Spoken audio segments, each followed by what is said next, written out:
Hello, I am wrestling the fan. alpha Why have you been Why going you down eat- on your grandma? I thought Layla died. Be a rose I'm fan. scum of the My earth. name is Coach. Guy looks like a pedophile. It's blue. Willow. He played keep away with his glasses. Literally driving us mad.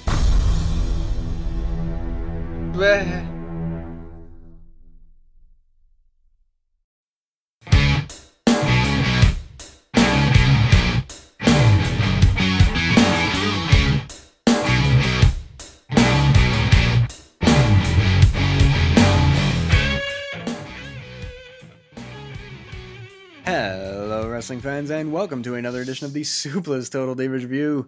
I'm Carmine Antonelli, and with me, as always, is Glenn Fielding. Okay, so I think everyone kind of deserves an explanation. Just a bit. So, for those of you who are listening to the show at this moment, most likely it's on Sunday when the show gets uploaded. You guys may have noticed that there are 2 episodes being uploaded on the exact same day. Yeah. Well, Carmine and I did last week's episode.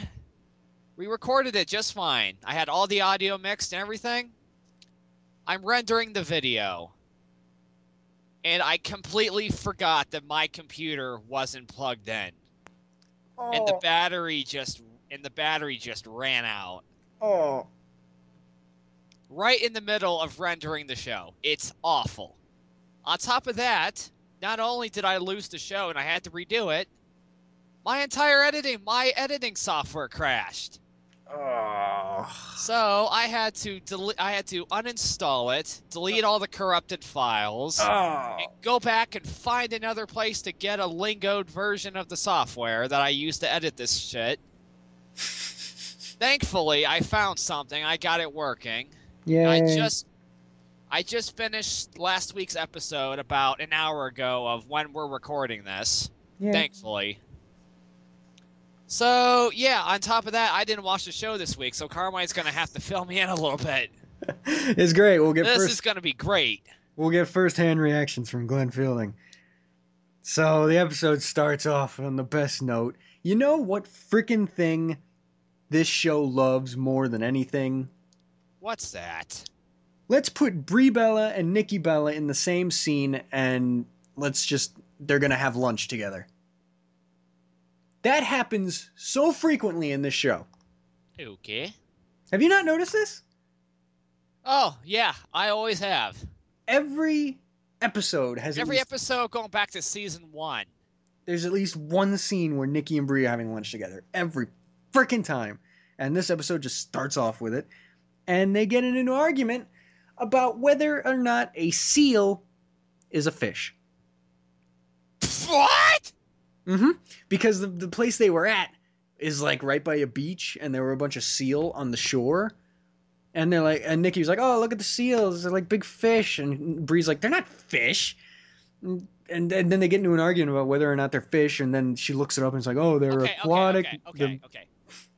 Can seals breathe underwater? Technically, no. Then are they fish? Straight up, no. Oh, I know they're not fish. Case closed.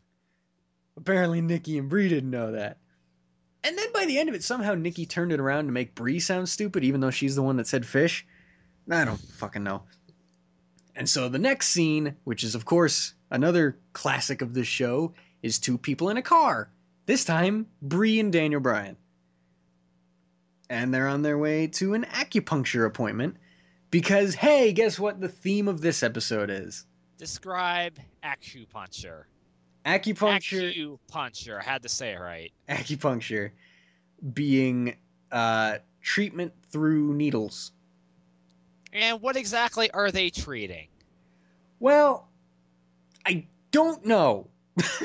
I don't know what part of Daniel's recovery they thought was going to be helped by acupuncture, seeing what they didn't know at this point in the episode. But they go there, and during one of the little interview parts, as they're just showing him walking into the appointment, Bree's like, "Oh, acupuncture helps the blood flow, and blood heals everything, so fuck it." I don't know. He just gets the acupuncture, and that's the end of the scene. But it's like, The I theme don't want 200 needles in my body all at once. Are you kidding? apparently there's very little pain involved. I don't know. I've never done it, but the theme of this episode is modern medicine versus natural remedies. Do I have to ask who this is between? Well, there's no argument at any point. Well, that's not entirely true, but there's no like major argument that culminates in the episode. It's just a whole thing. Like throughout the entire thing, it's like, oh, do we get surgery? Do we not get surgery? Do we use leaves? I don't fucking know. But the next scene, once again in a car, is with Eva Marie and her husband, Jonathan. Because we time travel so frequently in the show. I don't know if they're married yet. But the main focus here is Jonathan talking about how a couple miles from their house, someone recently got broken into and shot and robbed. So John wants to get a gun. Shit. John wants to buy a gun, and Eva's not having it. So they're talking about guns on a wrestling show. Mm-hmm. Last time that happened, I'm pretty sure they got some really bad publicity for it. Yeah, well, Do you remember when that happened? I don't know which time was the last time that you're Was referring to. 1996. I now know what you're talking about. It's a segment with Stone Cold Steve Austin breaking into Brian Pillman's house. Pillman's got a gun. Yep. But anyways, And now Eva's got a gun, maybe.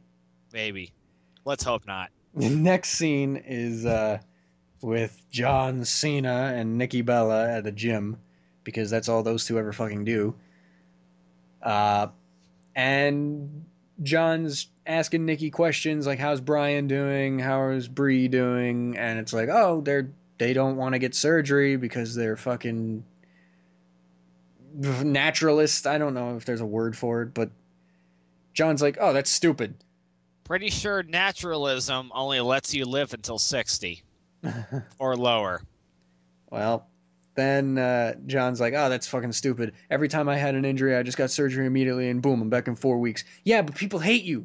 So fuck off. But yeah, he's like, Hi, I'm John Cena. I'm going to be out for 4 and 6 months. Nope, 2 months later. Beep, beep, beep, beep, beep, beep, beep.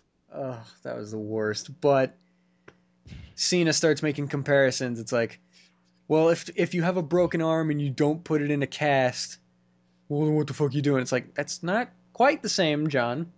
I get what you're saying, but that's not quite how this works. And then he made an analogy where it's like, oh, Brian must be the type of guy where it's like, oh, I hear a knock in your engine. You want to get that fixed? And Brian will just bang on the dashboard. Like, no, it'll be fine. Again, John, not quite the same. Whatever. And this is where I realized this episode was going to be a fucking medicine versus natural remedies debate. And it's fucking great. Medicine and guns. Awesome. Awesome. Medicine and guns. Two things that go hand in hand. Hey, we got another lunch date scene. This time it's between Eva Marie and Ariane. Ooh. Yeah, because Ariane's been spending her time in developmental, and Eva lives nearby, so they've been hanging out apparently. And those two used to hate each other. I think they did. I think they did. I don't quite remember because everyone's hated everyone at some point on this show. Oh, weren't they the ones who got into it on the bus? Yeah. With the pictures? That's what it was. The pictures. Yeah. I still have some of those pictures on my computer, too. I tried to forget all about that shit, but I have to remember every single time I open up the file that says Total Divas Review. I haven't deleted them yet. well, I won't do it. But one thing I learned from this scene is that there really needs to be a distinction between NXT and developmental because they're not quite the same thing anymore. Yeah, lately there's actually been a blurred line between NXT status within WWE. Like originally when they started, redid it. Rebranded it? They rebranded it from being that stupid that stupid thing they were doing on Sci-Fi. Then they actually made it an actual brand, and they annexed it with FCW, and FCW became NXT. That was supposed to be just a developmental, but the way it seems right now that NXT is actually starting to become its own brand. Yeah, it's like competing. It's starting to become like the way ECW was 8 years ago when they brought it back. But way better than ECW. But way better. It's better than Raw 9 times out of 10. And so to say that that's developmental, technically it is, but that's not even what they're talking about when they're talking about what Ariane's doing. She's at the Performance Center getting coaching. That's not the same as being on NXT. People who are on NXT have already done the coaching, have gone through the Performance Center, and now they're just developing their characters and they're fine-tuning their in-ring skills and their mic work and stuff like that. It's fine. Developing their own status quo, essentially. Yeah, they're making names for themselves before they move up to the main roster. Developmental, what Ariane's doing is very different. And it just bugs me sometimes that they don't call it that. They just call it NXT. It's like, Ariane's not on NXT, though. Titus O'Neil's on NXT, not fucking Ariane. There's the difference. But anyway, during this scene, Ariane gets a phone call from her mom. About her brother. Her little brother, Quentin, is apparently being a shitlord. Yeah, he's running. How old is his brother, did they say? 15. Oh, fuck. So he's occasionally running away from home, hanging out with his friends when he's not supposed to be. He's not calling. He's not picking up his phone. He's just being where he's not supposed to be when he's not supposed to be. And potentially hanging out with the wrong crowd. So there's that. Does he actually make an appearance on the show? He does. Oh, shit. Wait till we get to that. But first, we go to actual Monday Night Raw, not the fake Monday Night Raw that we usually do on this show, where they kind of gloss over that little storyline where Nikki was always being put in handicap matches and Brie Bella was in the crowd and Stephanie would come out and slap her and stuff like that. They actually pretend that this storyline was good. And that upsets me because it was the worst thing ever. Oh my god. Why? Brie at one point in an interview said, I get to be in this awesome storyline with Stephanie McMahon. Like, shut the fuck up. You don't know what a good storyline is, do you? Well, she's in a storyline with Stephanie McMahon. I guess that should say something. Doesn't mean it's awesome, but it's something. I mean, you're in the ring. You're in the ring with the woman who's basically the boss's daughter. Or your boss, technically. Like, Brie, your husband was in a much better storyline with her husband. You're getting the scraps. Your storyline was not good.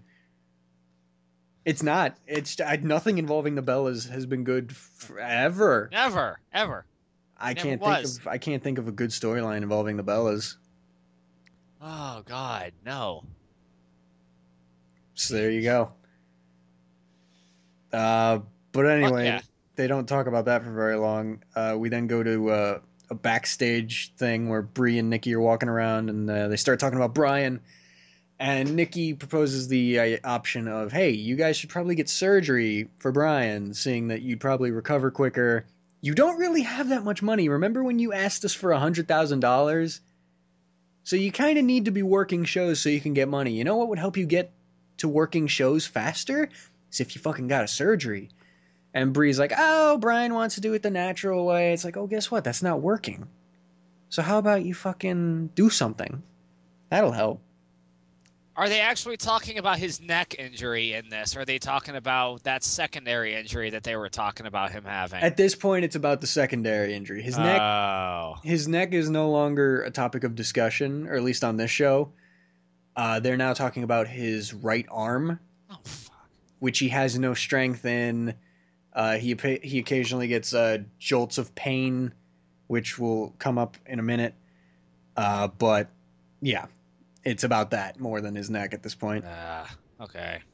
So they get into a small argument about the surgery, and then what the fuck ever.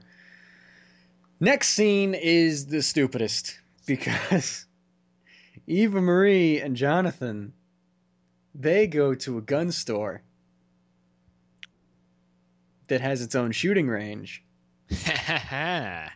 And Eva starts shooting some guns. And Hates it. And John insists on buying a gun. And That's the end of the scene. that's it? It's so dumb, dude. They don't That's buy it? They don't buy a gun at the gun store. They just shoot a couple. That's the scene.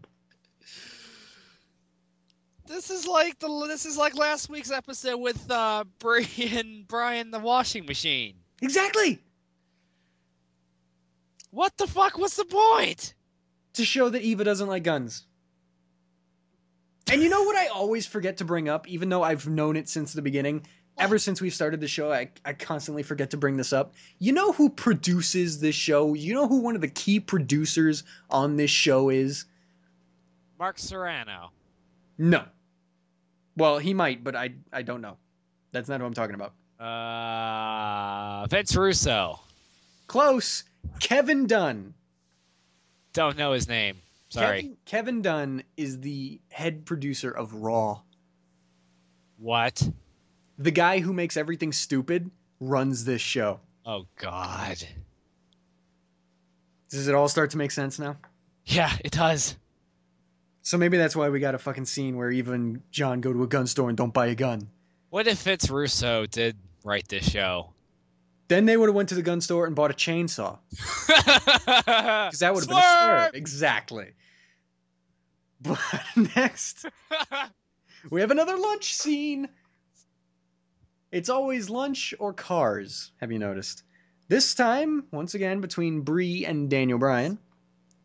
And the only funny thing in this entire episode was when the waiter brought their food and he came from behind Bryan, and as he presented the food, he's like, "Ladies?" And they had a nice little laugh about that, and Bryan's like, "Is it because my hair is so pretty?" But as they're eating the food, Bryan has to drop his fork because he got this jolt of pain through his arm, and then Bree's like, "Oh, that's not good." And Bryan's like, "Oh, it's fine, forget it, yes." That's it. That's the scene. Okay, next Oh, we're... maybe at least something happened. Yeah, some little exposition. Something. All right, yeah. Next, Vinny and Ariane. This Ariane. guy again. Oh. This guy again. They're going to visit Ariane's brother, Quentin. But first, they take a stop at her mom's hair salon, where they get the inside scoop on what's been going down, which is basically, I don't know where he is. He'll probably be at the park. And then Vinny and Ariane just kind of go. They're like, we'll find him. The manhunt for Quentin. So they're a manhunt for her brother, basically. Exactly. And Vinny is tagging along. Yeah, the smartest. This can only go well. It's fucking Shaggy and Scooby-Doo. And Vinny's the dog. So, next, we're back at Bree and Brian. And I didn't write anything in my notes, so I don't know what the fuck happened in this scene. So I guess we'll just move on. I guess it wasn't that important. So we're back to Ariane and Vinny, and they find Quentin hanging out with a few friends on a curb. And all of a sudden you notice one of the friends nudge something behind him. Something very discriminately. He pushes something behind him, so Ariane hopefully won't see it. And the one thing I had to notice was that as long as Vinny didn't talk right now, he actually, like, if you don't know who he is, he looks intimidating. So it helps with the situation that they're trying to, like, rehabilitate this wild kid if his sister shows up with this giant dude with a beard. So at least there's that.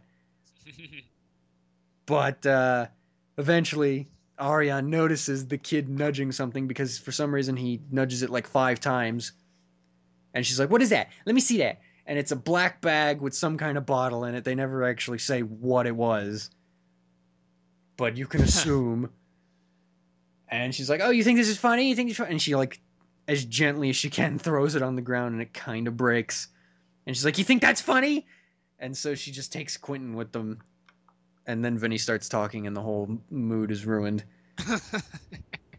But the kid, basically, the whole point of this scene is that the kid's a brat, and that's it. And he's doing shit he shouldn't be doing. So, there you go. So, back to Jonathan and Eva Marie. They're in a car again. Because they're always in fucking They're cars. always in a fucking car. Seriously. I guess, like, WWE finally got a hold of, like, dash cam technology, and they're just always wanting to use it. It's like, oh, you two were going to have a normal conversation, but get in your car and go drive somewhere first, and then have the conversation. Like, we just need the car footage right now. God damn it. But, of course, they're talking about guns, and Jonathan is trying to convince Eva to get a gun for their house, for protection, like he's been saying this entire fucking episode. And the only reasonable thing from this scene is at one point when Eva says no again, John says, and I quote, "I really don't get why you hate America." What? You stupid son of a bitch! Like, I assume he's kind of joking, because Jonathan seems to be one of the only semi-intelligent people on this show. What? But holy crap, that made me laugh. That was a little extreme. He's just like, I don't understand why you don't want a gun so bad. Because they refuse to have any logical debating reasons. Here's how the conversation always goes on camera. I want to get a gun. I don't. Well, I do. Well, I don't. That's the end of the scene. They never give reasons. Like, John never asks, Act like a why? bunch of fucking children. Like, if I was John, I'd ask, why don't you want to get a gun? What are your reasons? You're either right or I'll prove that you're not. Bada boom, boom, boom. Like, they don't do that. They just say, I want a gun. Well, I don't. Well, fuck it. We'll talk about this another time and say the exact same things, and then we'll get absolutely fucking nowhere. So we're going to move on, once again, to Ariane. And her mom and Quentin are sitting down in the mom's living room, and they're basically saying, don't do what you're doing. And the kid basically shrugs it off and goes to his room. That's the scene. What the fuck ever. Yeah, exactly. Sorry, Mom. Gosh, whatever, Mom. Fucking, you don't understand me. You don't understand me. I just want to drink booze with my friends in broad daylight. Gosh. Like, if you're gonna do that, at least hide it. Fuck. Sound like the goth kids from South Park. Yes. Gosh. Oh my gosh. But yeah, the family talk goes absolutely fucking nowhere, and that's the end of the scene. Are you noticing a pattern in this episode? Let's have conversations that go nowhere and then move on to something else. Speaking of which, we're going back to the gun thing. Are you still talking like that? Yes. Great. So we're going back to Eva and John in their apartment, and Eva comes back with some groceries or something. They briefly said the word groceries, I think. And then Eva walks into the house or the apartment, walks into their room, and you just hear, "What the fuck, John?" Because she walks in, and guess what? There's a gun just sitting there. He just bought one. He just said, fuck it. That surprises me. He just bought it. Oh my gosh. I just bought a gun. I just bought them. I don't know. But, yeah. The scene ends with Eva going, I don't even want to talk to you right now. I don't even want to... You know, with that monotone, no emotion thing she does. I don't even want to talk to you. I don't even want to talk to you right now. That was perfect. That was a little too much emotion. I don't want to talk to you right now. Exactly. And then we get a random 5-second scene where Rosa Mendez is Rosa? Yeah, Rosa. She's in this episode for 5 seconds where she's at a photo shoot and her shirt's a little too tight and there's a little too much cleavage showing and the cameraman's like, let's make this PG. And then we just move on. She's not in the episode ever again. I don't know. I think the producers just went, oh, we forgot to put Rosa in this episode. Do we have any spare footage? Yeah, what about that one where her tits are showing in the photo shoot? Yeah, put that in. I don't care. Fuck it. So we're backstage at the Money in the Bank pay-per-view now. And Daniel Bryan... We're at the end of June. Yes. And Daniel Bryan is talking to the physical trainer backstage. And the first impression diagnosis after hearing everything that Bryan is saying is that you're probably going to need a second surgery. But it's an extremely minor surgery. Because what it is there was some kind of nerve issue right at the elbow point. And all it is, it's like a super non-invasive surgery where they just make a little incision, move the nerve over a bit, and then close it up. So that would be the surgery that Bryan's looking at here. That'd be basically 20 minutes. It's super nothing. It's like a nothing surgery. And so that's basically what they're telling Bryan. We don't get to hear his opinion on it this scene because the show just loves not doing anything. So we move on to a backstage scene where everybody's at catering and they're just sitting at a table and Titus O'Neil's there for some reason. And Eva is telling everyone about how John bought the gun. And Titus O'Neil has been hanging out with Eva quite a bit in the show. Maybe there's something going on.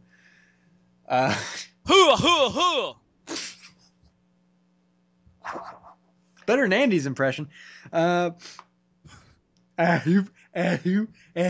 Tony Atlas. Yeah, really, Andy. You're doing Tony Atlas when you do that. But yeah, Eva's telling everyone, I can't believe he bought the gun without telling me.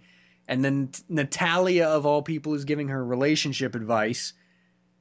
It's like, oh, everyone needs to talk to... You got to talk to your partner. It's like, Natalia, you never fucking do that. You just sit there and wait until everything's gone to shit, and then you yell at him and leave. So stop giving advice to anyone. But that's basically the end of the scene. It's just Eva complaining to people. The wrong people. So then we cut to the scene where Bryan's giving his little speech at Money in the Bank during the pre-show, talking about we might have to do a second surgery. I don't know when I'm going to be back, but I will be back and I will win the titles. Yes, yes, yes. It's stuff we've all heard before, but I guess if there's a total Divas fan who doesn't actually watch wrestling, then it's new to them. So whatever. Or one that just decided to quit watching Raw altogether. Yeah, because that's a great trade-off. Yeah. That's a great trade-off. I won't watch any more wrestling, but I will watch Total Divas. Well, there are some people out there who have to... There are some people out there who still have to watch this show anyways because, unfortunately, they do a fucking review show for it. Yeah, true. Oh, my God. Hey, remember Quentin? Yeah, that 15-year-old little psycho bitch thingy, you call him. Well, we're going to have an intervention with Quentin. Does he look like any of the guys from the Boondocks? Does he have the big puffy hair and all that? No. Damn. No. Because that's who I'm thinking of right now. But you want to hear how they set up this intervention? Uh-oh. Apparently, Ariane is friends with a couple people who, you know that whole Scared Straight show? Oh, yeah, that thing. Where they take ne'er-do-well kids to a prison and then have a bunch of prisoners be like, you don't want to fuck up like I fucked up, and they're just yelling in their face the whole thing. Well, Ariane apparently knows some people who know some ex-gang members who do that kind of thing. So we met up with 3 ex-gang members, one of which, I swear to God, at least this is his nickname, his gang name, Tattoo. Gay. His name, they called it, I swear to God, his name was Tattoo. I mean, it's fitting. Did Kevin Dunn come up with that name? It's fitting because his entire face is tattooed. But wow, is that uncreative? So it was probably Kevin Dunn. Exactly. It was Tattoo Yeah, Chico. let's bring real gang members onto the set of wrestling TV show. Brilliant. Well, apparently they're rehabilitated gang members. I don't fucking know. The other one's Chico. It's Tattoo Chico, and I didn't catch the third guy's name. I don't give a shit. How fucking unoriginal is this shit? It was Tattoo Chico and Sin Cara talking For all I know, they could have named them Crimson and Gunner. For crying out loud, that would have even been better. It was Tattoo Chico and Hunico talking Camacho talking to Quentin, and it was basically a lot of like, man, you don't know how good you got it. You got a mom. Most of us don't even have moms. You fucking live in California. Gangbanging's real. You don't have a mom? How are you born exactly? Exactly. I don't. Dude, his name's Tattoo. What the fuck? But he's like, hey, man, 1 second you're sitting there hanging out with your friends. Next second, bang, you're dead. It made no sense, but I guess they got the message across. Somehow. Yeah, somehow. So before we get to see if it worked or not, we're going back to Bree and Brian at their house, where you're just cracking up here. Go right ahead. Well, Bree is asking Brian, like, hey, I got this new frame thing. Do you mind hanging it up for me? And Brian's like, well, I'm not supposed to lift anything above 5 pounds over my head. And Bree's like, what the fuck, dude? Fix your arm. And Brian's like, nah. He still doesn't want surgery. And I've described to you how simple the surgery is. He doesn't want it. He's refusing to get this super simple surgery.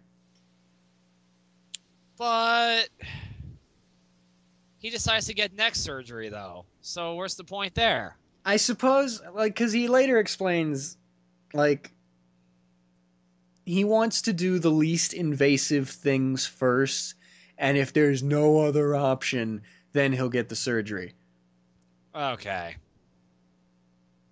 But maybe that explains why the fuck he's still not back. Yeah, you never know. Because, god damn it. But anyway, the scene... How does he expect that thing to heal, exactly? Through natural Eastern medicine remedies.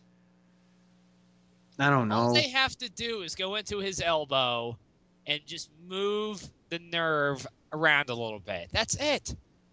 Super simple. They're not taking anything out. They're not putting anything in. They're not screwing anything up. They're just moving something around. That's it. It sounds simple to you and me, Glenn, but you gotta remember, this is Total Divas. Oh, okay. So the next scene is once again with fucking Ariane's family, because I'm sick of seeing them. It's like a family dinner out at a restaurant, and Vinny's there for some fucking reason. And basically, Quentin now is like, oh, okay, I'll try and be better. I get what you guys are trying to do, fucking whatever. So I guess he's rehabilitated, so yay. Whatever. This kid that I've met 5 minutes ago is now fine, so fuck it. And now it's another dinner scene. What exactly is Vinny's role in this episode, anyways? He just kind of sat there and was like... He's just sitting there doing nothing. He was like a spectator. He's just there. Yeah. He's basically a spectator to Ariane's family. Is that technically a good thing or a bad thing? I didn't have to listen to him that much, so I'll take it as a good thing. But I still had to watch Total Divas, so in that sense it was a bad thing. I'll just leave it at that. But we go from that dinner scene to another dinner scene, this time with Eva Marie and Jonathan. And guess what they talked about? You're bang, right. Bang! Exactly. They talked about Mick Foley. And all the intricacies of his career. And no, fuck it. I can't keep this joke going. So Eva brought up the fact that, oh, you bought the gun and you didn't tell me. What the fuck? And then Jonathan's like, oh, sorry. I was just trying to protect you. And Eva's like, oh, okay. Like, what the fuck? She's just like, okay, whatever. Every What? goddamn time. Now she realizes, oh, he was just looking out to protect me. Okay. And now all of a sudden it's okay. Whatever. Yeah, exactly. She still wants to get rid of the gun, but she's not mad at him anymore because now she realizes it was for her own protection. It's like, fuck you. Just fuck you. And the worst part is, before she even got to the okay part, she says, oh, he makes all these huge decisions without consulting me first. Bitch, you wanted him to convert religions. Fuck you. I can't talk about Eva Marie anymore. Luckily, she's no longer in this episode after this point, and we're almost done. Oh, thank God. There's one more scene, and guess what? It's a lunch scene. Between Brie Bella, Daniel Bryan, and Mom Bella. Mama Bella. Because fucking why not? Mama Bella. And you know what the only thing this scene did and how this episode ended? Mama Bella tells Brian to get the surgery. She says it's probably a good idea, and the episode literally ends with Brian saying, I still don't want surgery. To be continued. Yep. Whatever. And I didn't even pay attention to what happened on the next time on Total Divas thing. So that was it. What a boring episode. I didn't miss anything. Yay. Absolutely not. Technically, Glenn, you could never watch an episode of this again and you wouldn't miss anything. I'm tempted to one day just do an episode of this review where we just look at the keynotes on Wikipedia. Because we still didn't miss anything. Do you actually want to try that sometime? No, because it'll be the worst episode ever. I wish, but unfortunately Wikipedia doesn't go into enough details, so Great. it'd be like a 5-minute episode of, wow, that sounds like it sucked. The end. So that's it. I don't know what the fuck's gonna happen next week. I don't give a shit. I technically don't even know what happened this week. No. I barely remember what happened last week. I literally don't remember what happened last week. So I remember the washing machine. That's about it. And that's only because you mentioned it about 10 minutes ago. So yeah. This has been Total Divas Review. I've been Carmine Antonelli. I've been Glenn Fielding, and I am definitely going to get this episode up on exactly October the 13th by midnight. I promise. There you have it. So if it's not up by then, you have all the reason in the world to go to Glenn's Twitter and complain. Bring it. I'll take it. But you won't know to do that because you won't hear this telling you to do it because the episode will be up late. So it's a win-win for Glenn. But if you're listening to this and the episode wasn't uploaded on October the 13th, if it says 14th, 15th, 16th, whatever, then you can go to my Twitter and complain or leave your comment in the comment section, whatever. And the comment literally has to say word for word, Glenn, you suck. And there has to be the pause. It has to be the ... Glenn, ... you suck. So I can see a lot of people doing that. Anyway, this has been Total Divas Review, and we'll see you next week.